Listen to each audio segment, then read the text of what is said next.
Well, something really crazy is happening here in August, and that is the number of homes that have come to the market. We were seeing about 1,000 homes a week, has really leveled out.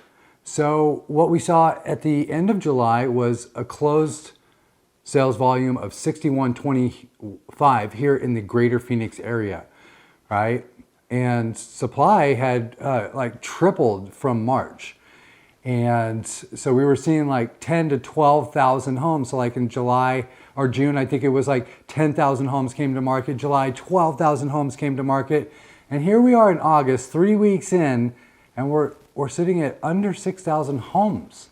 Under 6,000 homes for the month. Now, the month isn't up yet, right? We still have another week to go.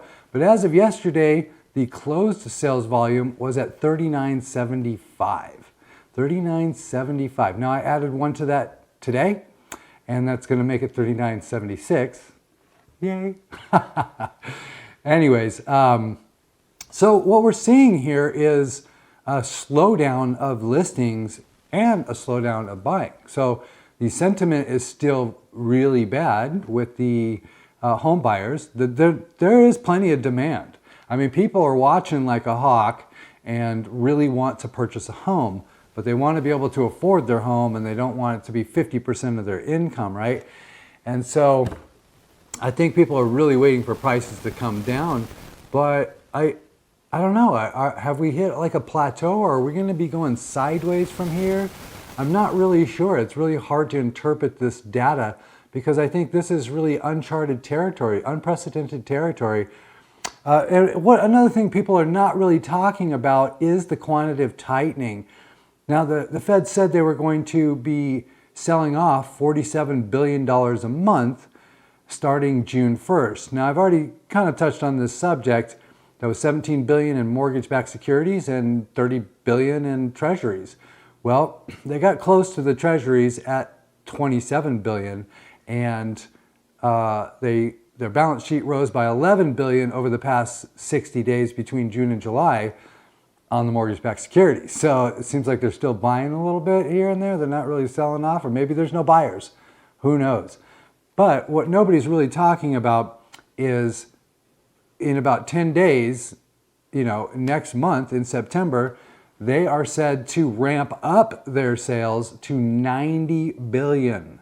90 billion between treasuries and mortgage-backed securities. 90 billion a month. Now, last year they were purchasing quantitative easing $120 billion a month in mortgage-backed securities. Next month, they're going to be selling $90 billion a month. So what is that going to do to interest rates? Well, if they actually were transparent and honest, and they actually do what they said they're going to do, that's going to drive rates up to the 6, 7, 8% mark, I think. It could just be a complete disaster.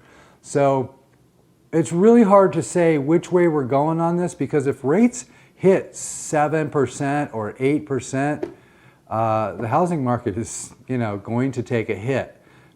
Affordability is going to go out the window, and already when you try and price out a mortgage for a second home or an investment, we're seeing closer to 6, 7% on investment purchase loans. And that makes it really tough for an investor to cash flow. So if you look at, say, a $450,000 home, and you're trying to buy it as a rental, a future investment, build your portfolio or whatever, and you already own a primary and you're buying it as an investment, well, if you do a 7% interest rate, your payment's going, and you put down 20%, well, your payment's going to be up there. That's going to be more than what you're able to pull down in rent. So that is killing demand, crushing demand on the investment side, and it's making it very difficult to purchase second homes.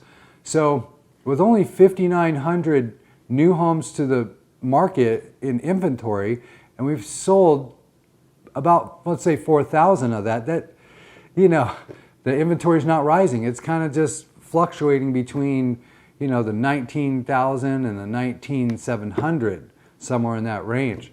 Now, a lot of agents are going to say, oh, that doesn't include you shouldn't include this or that. But a home is a home is a home. And if we're consistent with what we're reporting, not excluding condos or not excluding, mobile homes or whatever it is, you still have the for sale by owners, which we don't include. So I think just to be consistent with that number is how I'm reporting it, right? So I appreciate all your input. The agents out there that have been sending me information on the inventory levels, on the closed volume levels. It really is helpful to get that out there because people want to know. So we're still around the 19,000 mark, which we've been holding for a couple weeks now. And it makes you have to wonder, has the correction already happened? Are we just going to plateau from here? Or do we have more downside? Let me know what you think. Please like, subscribe, and comment. And I appreciate your time. Until next time.